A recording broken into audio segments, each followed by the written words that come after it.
Bienvenidos, señores. Aquí estamos en el programa From the Neighborhood. Ya usted sabe, los sábados es un tiempo muy interesante for us to connect, for us to unwind. And this weekend is a very special one. We have 4th of July landing on a Tuesday. And what happens is most people call out on Monday. So what we're going to do is we're going to celebrate 4th of July today. We're going to throw on 4th of July music, going through some history of 4th of July and everything that has happened in the hundreds of years that America has been in existence. I can't cover it in one show, but we'll try to capture that time where we declared our independence and all of that good stuff. So a little bit of history, a lot of musical fun. That's what this program is about. Discovering your neighborhood, the United States of America, and its big birthday. Big round of applause for this country we're living in. Para este país donde nosotros vinimos y a veces nosotros no olvidamos lo bello que es, porque además vemos las cuatro paredes. Vamos a salir, vamos a explorar. Let's explore America. And let's try to do that here today in 1 hour. We've got a lot to cover. There's so much to talk about, but let's say what this program is about. This program is about just that, exploring, breaking apart the headlines, breaking apart the preconceived notions, the stereotype, one big stereotype, America in the news and what they perceive America to be, and forgetting about how hard it was to get to where we are and how much of a challenge it was to get ourselves into the country, even present day. And this has been going on since before the first declaration of a state. So, señores, antes de que hubiera un estado aquí, la gente estaba llegando a los Estados Unidos, a lo que era nombrado simplemente Américas en ese tiempo.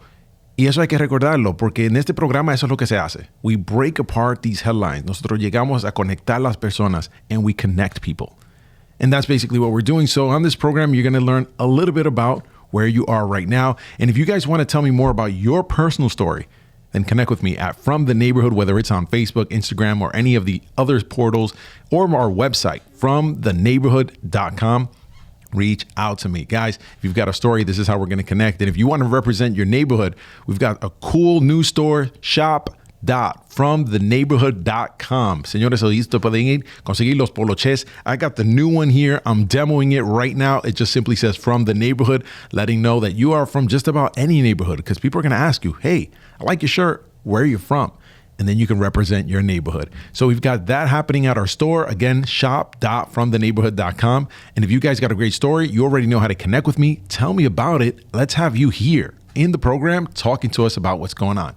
And if you have a business, tiene un negocio, y quieres realizar ese negocio, you want to connect with the people in your community, let it be known, then the way to do that is to work with us here, the team at Latino Mixx, and we are going to connect with the community, help you find engaging ways to get your message across. So ya ustedes saben, señores, aquí tenemos la solución para ustedes conectarse con sus clientes. And as far as anything else, we're going into America. There's just so much to say. So we got to start this show, and I got to get you guys pumped. And I'm unfortunately going to have to pull a song that might have come from another planet, because the group is called Mars. But if you like the show, if you like the music, I'm going to invite you to pump up the volume. Let's go. De regreso con Anthony from the Neighborhood. Así mismo, señores, pump up the volume. That's how it goes. Y dale play a esa bocina, because that's how it goes here at Latino Mixx. Guys, we are connecting and we're talking about different neighborhoods. And I've already said what this show is going to be about, because this is the weekend. Señores, estamos aquí en sábado. And you know, the weekend's your time to chill out, chillax, relax. And we're going from Saturday into a Monday, when we know that on Tuesday is the Independence Day. It's America's birthday. So I know a lot of people are going to be calling out on Monday saying, hey, listen, you know, I'm kind of feeling this, that, the other. And some really cool employers are going to say, hey, you know what? Take the time off. Make it a 4-day weekend. That could be a big possibility, folks, because when you have 4th of July so close to the weekend, I mean, if there was a way we can just shift it and be a Monday, like many other holidays, right? Father's Day or Columbus Day, Labor Day. A lot of these holidays, I believe they land on Mondays, right? Am I right about that? I think most of them shift with just the day of the week. But this one here is a specific date. And we think about it as barbecue, fireworks, but there's a big preparation for it. I tell everybody, hey, if you got any charcoal or gas tanks or any of that kind of thing you're going to use for your barbecue, make sure you get it way before 4th of July. Get the ice cubes the day before the 4th of July. Get the beer the day before 4th of July, because those holidays is like Super Bowl Sunday. Everybody's out to get theirs. So when we talk about going out to get yours, you're going out to get yours, and you're coming to a new country to get your new future, your new world. And I want to go back to how America has been so attractive to so many people throughout hundreds and hundreds of years, even before all of the cool stuff we see today, even before your parents arrived. We'll go back to the colonists when they decided to come here. Because America's always been this kind of place where it's this place of enrichment. It's this place of expression. It's a place where you have freedom. And I think that has started since when they first got here, and even before they got here, when it was already settled by the Native Americans, there was a harmony to this land. And I think it's absolutely beautiful, but we have to recognize why folks came here in the first place. And it's pretty much the same reasons we're coming here today. Señores, las personas han llegado a los Estados Unidos por muchas razones. ¿Y por qué? Una de las cosas ha sido libertad política, political liberty. This liberty, it was free from oppression. The decisions they wanted to make, the expressions they wanted to have. We're talking about freedom of the press, things that we might take for granted now, or we might be shielding ourselves with and overextending what it was initially intended for. We all know that happens. This might just be a trend, but this is what America was built on. So political liberty was one of them. This liberty went on to also religious liberty, where some religions weren't able to be practiced back at their homeland. They could practice it here. This is a place they can establish their new religion or their existing religion that they were not allowed to practice. Another thing was having economic opportunity. Imagine you're in a place where pre-industrial revolution, pre-internet technology, and all the stuff we see today, there is no opportunity. You also have a short lifespan. You have not so great living conditions, especially within urban areas. So you leave to a new land where you know you're going to be on a boat with not the best conditions for days and days and days until you arrive to this new land because you're in search of economic opportunity. Les recuerda a muchos tal vez de sus amigos que han cruzado la frontera y han pasado días tratando por el desierto y a cruzar su río para llegar acá buscando otra oportunidad. So this went on and on and on before there was an America. The colonies were basically populated by folks seeking this. And they were trying to get away from governments in Europe. And these folks were looking at it again for religious freedom, political freedom, so much more, economic opportunity. These were the big reasons why. And where am I getting this information? I'm getting it from websites that end with .edu, the universities, your Discovery Channel, your Smithsonian. We can't just celebrate this holiday as just being one where we're just going to have a good time. We have to really understand, why is it such a big deal? And then there's even some fun facts behind this. So if I'm going to go back to 1987 with a jam like that, pump up the volume, let me go back to the 1600s and let's talk about the first 13 states and just simply when were they founded. So we all know we got New York in the house. Nueva York está en la casa. A big round of applause for New York. We got a lot of love from New York. That's my neighborhood. But what about the first state of the United States? So Nueva York es la que regalan. We always think like, hey, it's us. We do everything. Nobody better than New York. Nobody first. Nobody faster. Nobody smarter. But guess what? The first one was actually Virginia. Señores, Virginia fue la primera. Virginia was founded in 1607.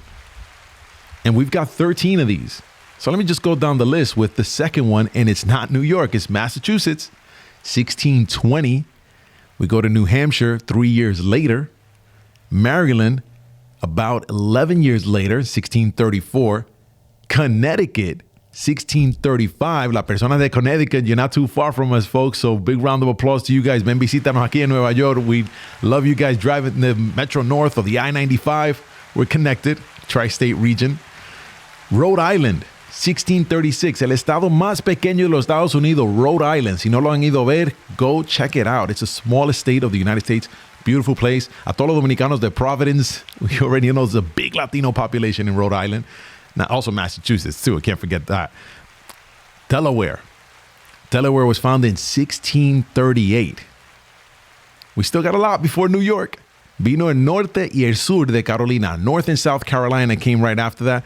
10 years apart. North came first. South came afterwards. And then guess what? We always jump on Jersey. Siempre estamos acusando a New Jersey, diciendo, oh, New Jersey this, New Jersey that. Well, they were actually established before us. Same year, 1664, but they came in first. I'm not sure what was the month, but according to the record, they're first. Then we got New York. So finally, New York, number 11. Yes.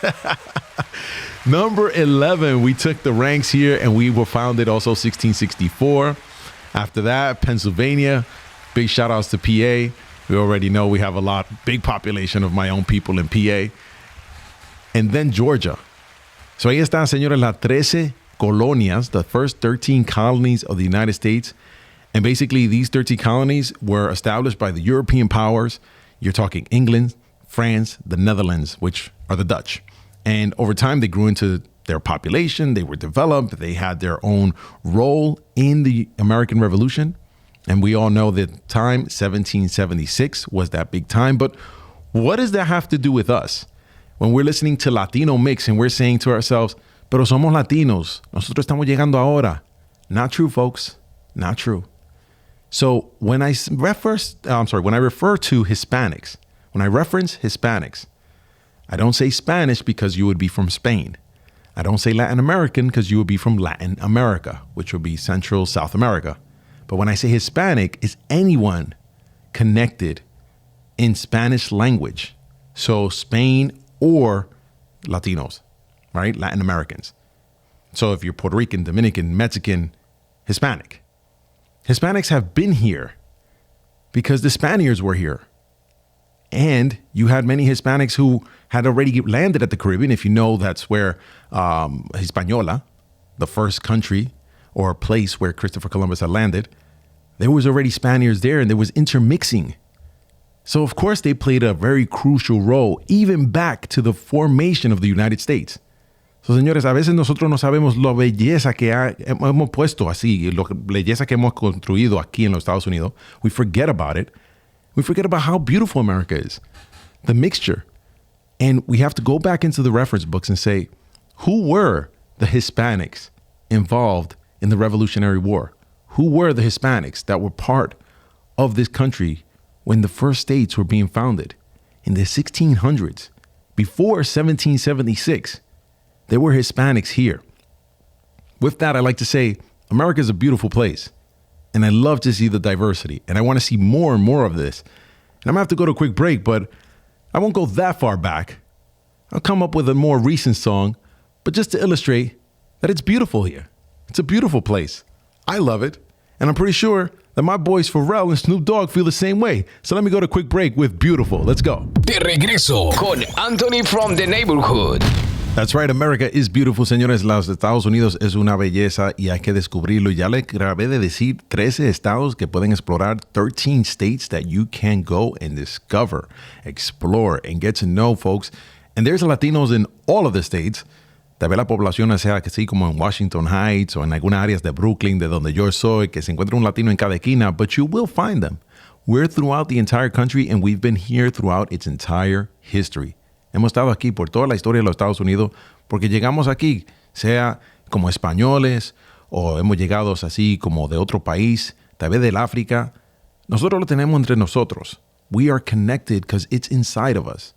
So however it is that you got to this beautiful nation, this beautiful country, this beautiful land, embrace it. You're here. And be very happy to know that this is still a place that is in demand where people want to come to because they see opportunity. Different than what they see at home, which is the same reason that people came to this country at the very, very beginning, before there was any roads, any cars, any trains, anything, lights, water. There was none of this sort of stuff. And we had basically just raw land. And people were coming to this country and saying, you know what? I want to try this out. So let me go through some things that you might have heard in school. And you just said, well, I know the U.S. started in 1776. How do you know? Because they told me. Well, because I read the book. It said the Declaration of Independence, 1776, and that's simply it. Well, I found some stuff here that's going to make you think a little bit differently. I just said there's no roads. There's no railroad. Folks, there's no internet. There's no typewriter. How do you get communication across from one person over to another? Estamos hablando de unos tiempos antes de que todo era campo. This is the United States. In 2023, it's hard to imagine what it would look like in 1923. 1823? Let's go back to 1723. 1623. ¿Qué pasó en ese tiempo? What was the United States like? What happened? So let me just put it to you this way. You can't just send an email to somebody and get an electronic signature. You have to circulate this document on some sort of horseback from one place to another. So do you think everybody got together in the same room, the same time to sign the documents? Well, here it is. The Declaration of Independence was not signed on July 4th, 1776. Absolutely not. Let me get a bomb drop on that. It was not signed on July 4th, 1776. Now that throws your textbooks off. I know. But contrary to popular belief, that is the belief, right? Most of them did not actually be able to sign the document on July 4th. It was an initial draft that was approved on July 4th, but the majority of the signatures actually got on paper by August 2nd, 1776. So close to a month later is when they got all the signatures on. And basically, it's a lengthy process. You had to get signatures all around and see that the document got circulated. And that's like on horseback. Imagine riding a horse from Georgia up to Massachusetts, because I think that's the most northern state, New Hampshire, actually. So imagine trying to get all the way up there. How could you possibly do that in a day? You know, it would take you time. Plus, you got to stop the person, be able to get it signed.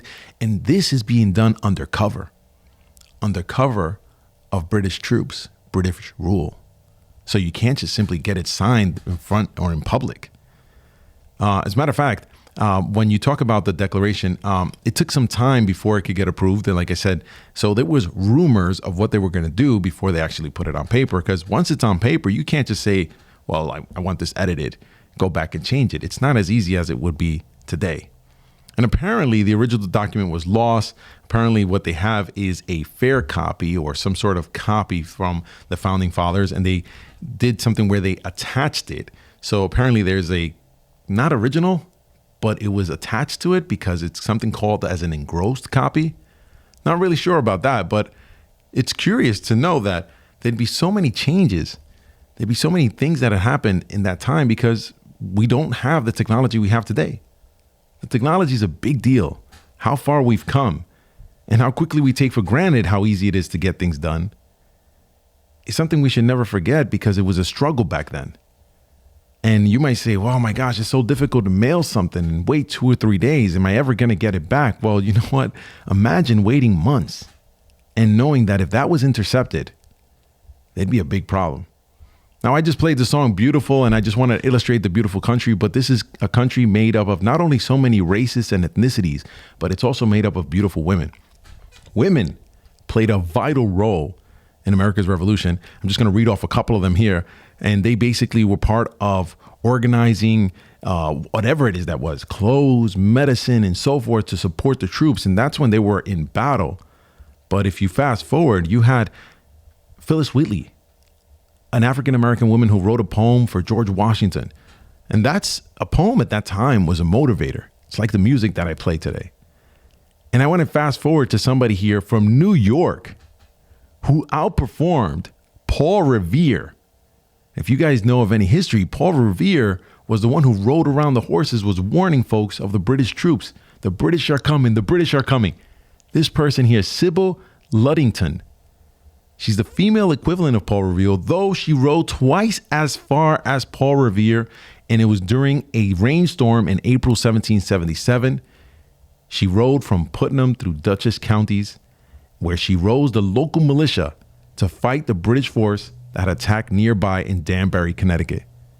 So there's a lot of women like this that are attributed, and one I'm going to debunk right off is Betsy Ross.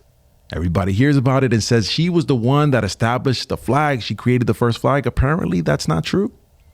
So if you guys go to a website here, I'm looking at it right now, battlefields.org. If you look it up, apparently that was invented.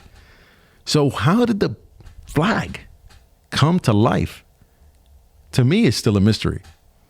But I want to thank all the beautiful people that were part of this and that helped establish it, and especially Sybil, a New Yorker, who outperformed Paul Revere and got us made sure that we were awake and ready, got us ready for that battle.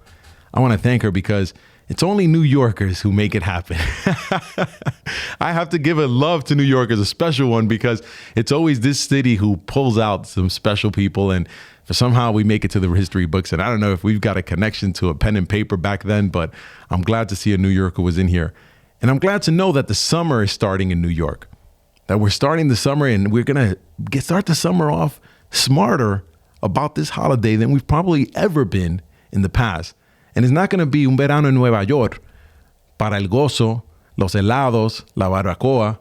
Va a ser un verano en Nueva York celebrado con inteligencia, con conocimiento de su país que no se ha conocido antes. Y con eso me voy a una canción del Gran Combo. This is a special salsa jam.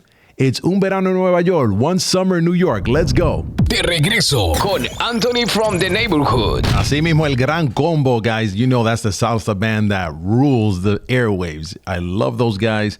And if you ever get a chance to catch them or listen to their music, you will feel it because it's got this sort of vibe to it. It's got this swagger. And Un Verano en Nueva York es el clásico del tiempo de verano. And July really kicks off the summer. So when we look at July, August, we almost feel like that's our summer. Kids are out of school and you've got all the time to hang out. And it's just a beautiful time. It's when it gets really hot, by the way. So Un Verano en Nueva York, la pompa abierta. Yeah, that's the truth, man. You know the fire hydrants are open, or as we call them, the Johnny pumps. They'd be open and blasting away. That is Un Verano en Nueva York. Now, guys, I want to go back to something here. I did shout out my women, especially a New Yorker, but there was a lot of Hispanics that participated in the revolution. And I'm just going to read off a couple of the big ones. I think I got about 5 on my list, maybe 6 here, but let's start off with Bernardo del Galvez, governor of a Spanish Louisiana, which is present-day Louisiana. It's also Mississippi and Alabama and Florida. And during the American Revolution, he played a crucial role in supporting the American cause, the American fight, by providing the military supplies, the troops, and the financial assistance. He led several campaigns against the British in the Gulf Coast region. So this Gulf Coast region, what do you think you have? All those states that border, especially Florida, that's the Gulf. El Golfo de México es lo que está, la área donde ellos estaban patrullando y ayudando, apoyando la Revolución Americana. So big shout out to Bernardo. That's another Hispanic that was in there. And going back, we have Francisco de Miranda, a Venezuelan military leader and revolutionary who supported the American Revolution. He volunteered in the Continental Army and fought in several key battles. Algunas batallas, the Battle of Brandywine, Sledge of Savannah. Miranda later became a prominent figure in Latin America's struggle for independence from Spain. So no por ahí. Paró, o sea, para los Estados Unidos ya acabó la revolución, pero después vino a Latinoamérica a buscar independencia desde España, para que esos países de Sudamérica tuvieran su propia independencia. Jose de la Borda, a wealthy Mexican miner and a businessman, made significant financial contributions to the American Revolutionary. He donated substantial amount of money that was used for the procurement of supplies, weapons, and provisions for the Continental Army. That's what we were called, the Continental Army. And we have some other folks, which I'm going to butcher their name. Seriously, I don't know. Francisco Saavedra de Sangronis. He was a Spanish diplomat and politician born in Venezuela, served in the Spanish consul in Philadelphia during the Revolutionary War, and he played a diplomatic role facilitating the communication between the American and the Spanish authorities and assisting in the negotiation for military aid from Spain. Then you have some other folks here, a Cuban-born officer. He joined the Continental Army here in America. He fought in several major battles, including the Battle of Charleston and the Battle of Camden. And he rose to the rank of lieutenant colonel and was also known for his military expertise and leadership. This is Juan Nepomuceno de Quesada y Barnuevo. Long name, guys. We're Latinos. That's how it goes. And then lastly, I have this one other one, Martís de Galvez, that was basically the younger brother of Bernardo. And he served in the Spanish military, and he was an officer during the American Revolution. He participated during Spanish expeditions, again, in that area. And basically, this was the Pensacola area in 1781 and the Bahamas in 1782. So a lot of Latinos who played a role We can't say how many because at that time, there wasn't really good records on how many Hispanics or Latinos or Spanish or whoever it was that was on our side. It was hard to tell. There weren't documents the way they are today. So while our contributions might have been big, it's hard to keep them on record. And I really emphasize this because as a Latino, we tend to forget how much we've actually contributed to this country and how much more we have to go and how much more we're doing it every single day. Y nosotros no le podemos dar crédito al otro lado. We can't just simply give away our credit. We have to take credit for ourselves. As Latinos, I know we like to put our head down and work really hard and work twice as hard to get half the amount of pay or half the amount of recognition. Pero señores, hay que regresar eso a uno mismo para sentirse orgulloso. You got to bring that back to yourself, to feel prideful, but not just that, to re-energize your efforts and say, you know what? We're reaching the next level with each step that we take. We're not just simply rolling around in a circle. Every time we take a step, it is the next level. It is the next level for your family. It is the next level for your block, for your neighborhood, your town, your city, your state. And you know what? When you get to levels of that type, you start changing the state of mind for a lot of people. And they start seeing what it really is to be living in America. And we've got Latinos living in America that are changing the way we're being seen living in America. Not just me. It's not me on this program. And I'd love for you to support the program. If you go to the site shop.fromtheneighborhood.com and you pick up the merch, thank you very much. If not, and you just drop a donation to show your support, I would absolutely appreciate it. But it ain't me. There's Latinos everywhere making this move and showing you what it's like to be living in America. And that's the perfect transition for me to go to another song here from James Brown, Living in America. Let's go. De regreso con Anthony from the Neighborhood. Yes, folks, that it is Living in America. Yes, it is. And that is, as you know, James Brown, 1985. 1985 was a pretty cool year, folks. If you remember Rocky IV, 1985, that was the song in there. And that song got everybody pumped. Living in America. I love that movie. I mean, there's so much patriotic stuff going on in the 80s where we kind of like, I think through the 80s and the 90s, we were all Team USA. As a matter of fact, 1992, if I'm not mistaken, is the first establishment of the Dream Team. And I don't remember everybody who played on the Dream Team, but I have to really go back and think about it. I believe it was Magic Johnson, Michael Jordan, and if I'm not mistaken, Charles Barkley and Patrick Ewing. I think I got it right. I'm going to have to kind of go to my DJ for that, but those were some superstars that were on that team. We were all Team USA, and I think we should be Team USA today. I think with all the stuff that's going on, the worst thing we can have is destruction from within. So if we're here in this country and we're within the country, we're like little cells inside of a body, and we're able to construct new, better, and improved portions of our country. And this is what the world needs. If everybody comes together to build something amazing, imagine what the world would be. So if we're all little cells, we can command the organizations and establish a country like the one we have today from just 13 colonies. Imagine if we keep growing on this. And as Latinos, we have this opportunity. Our population is growing exponentially. And we know that there's many migrants that have come over here, just like the colonists who came over and were looking for religious freedom, economic opportunity. That's what these folks are looking for. And if they're looking for that, well, let's try to get people into society to function, to contribute as quickly as possible so that then we have a country that is fun to live in, and we all will be living in America. Because this is a beautiful place to live. And I think that success is contagious. If America is doing well and other countries see it and they can model themselves after someone or something, some organization, some group that is doing well, it's just like you do at home. You want your kids to hang out with role models, so you put them into the better schools or wherever it is that you can put them so that they can become better. And this might just be something that benefits the entire world. So anyway, I want to jump over to something real quick because I was talking about New Yorkers and I said living in America, and I said about Latinos and all of these Latinos that have contributed to the history of America. And I just want to go and highlight one in particular, which is in the news right now. Big round of applause. I wish I had him in my studio. John Leguizamo. John Leguizamo is Colombian, Jackson Heights guy. So Bogota, Colombia, big round of applause for Bogota, Colombia. Thank you very much. My wife's family's from there. This dude goes back to the 90s with Super Mario Brothers, his one-man show, The Pest. I mean, so many movies he's appeared in.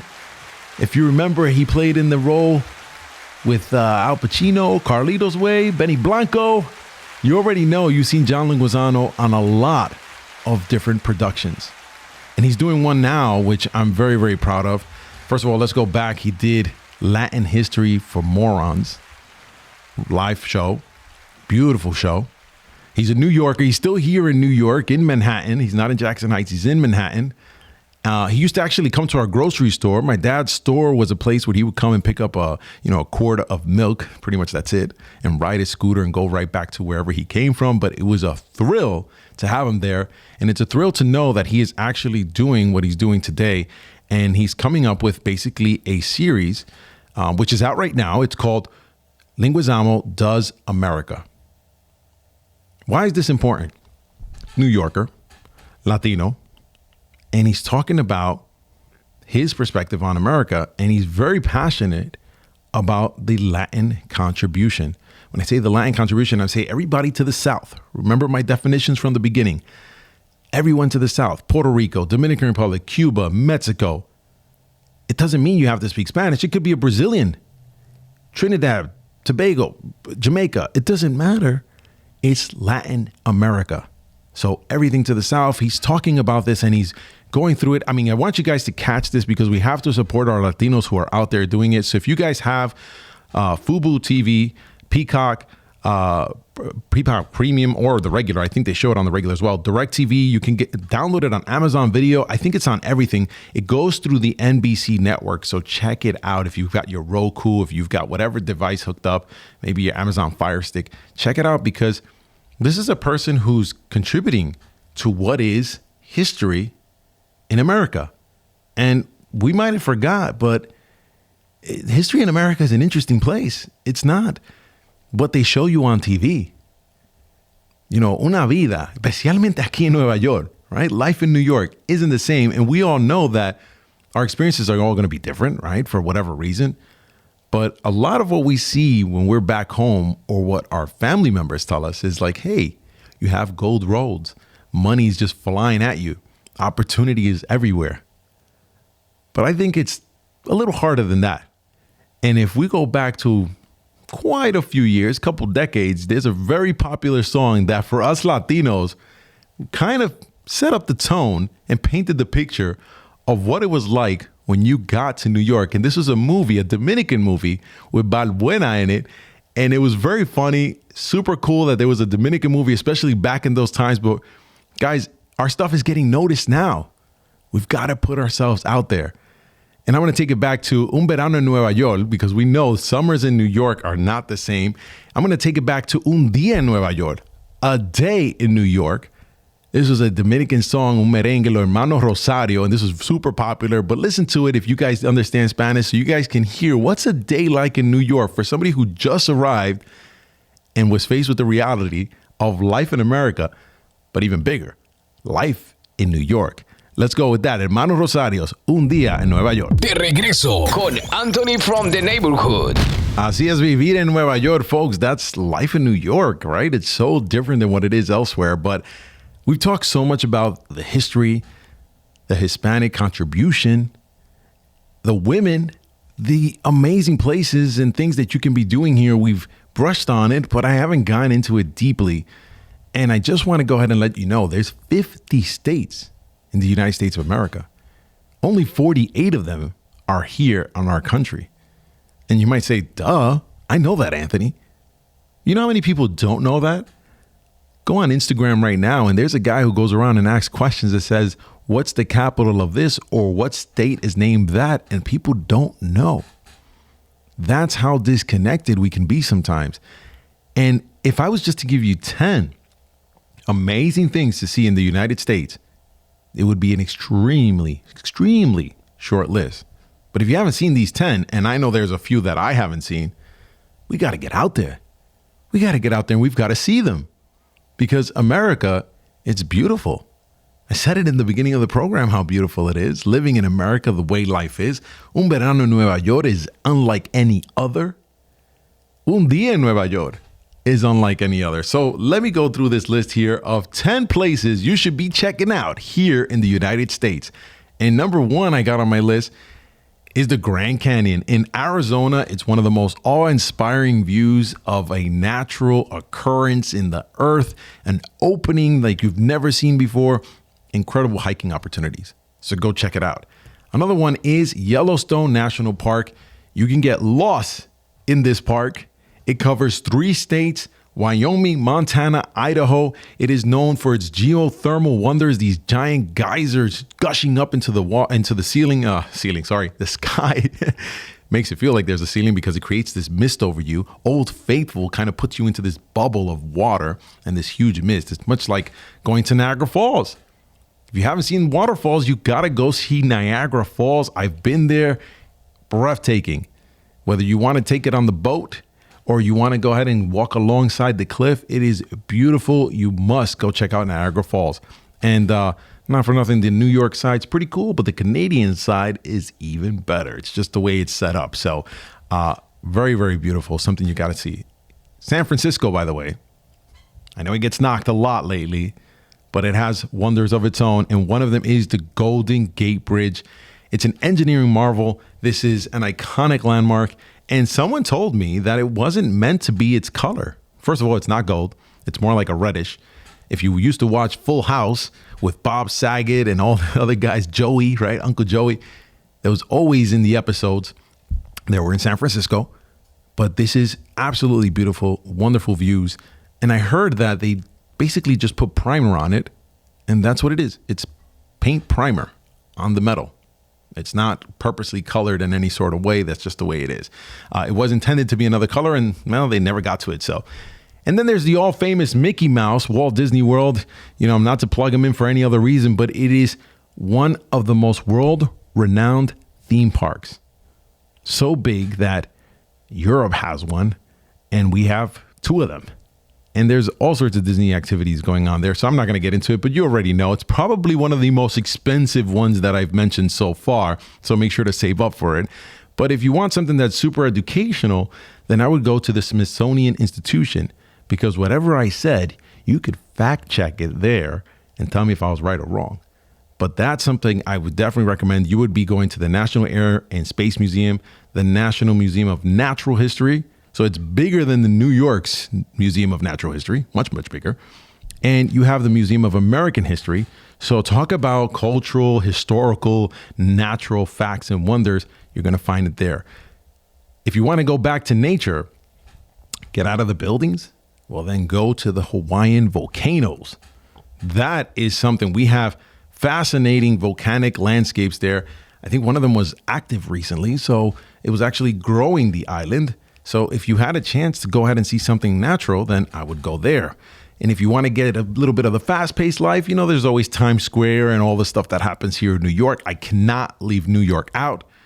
But if you want to go back into history, I think Washington, D.C. with the Smithsonian and all this other stuff, it's really, really cool. And a free place is the National Mall. You can go check out the Lincoln Memorial, the National Monument.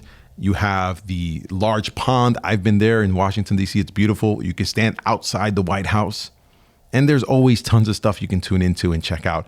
But this is a great place to see and get a glimpse of American history and culture.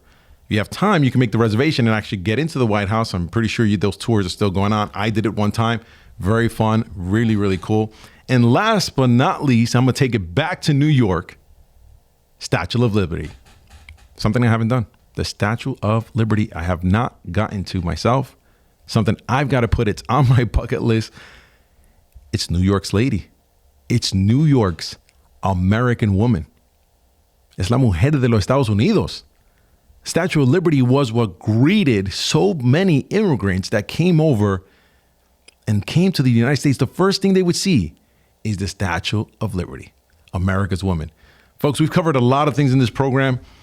And unfortunately, I'm coming up to my hour right now.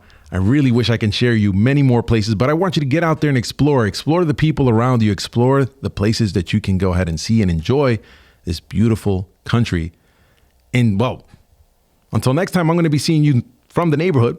But since I mentioned the woman, this figure, the Statue of Liberty, well, I'm going to have to end the show with this jam right here because Lenny Kravitz has the song American Woman. So until next time I see you back in the neighborhood, jam to this song, American Woman. Let's go.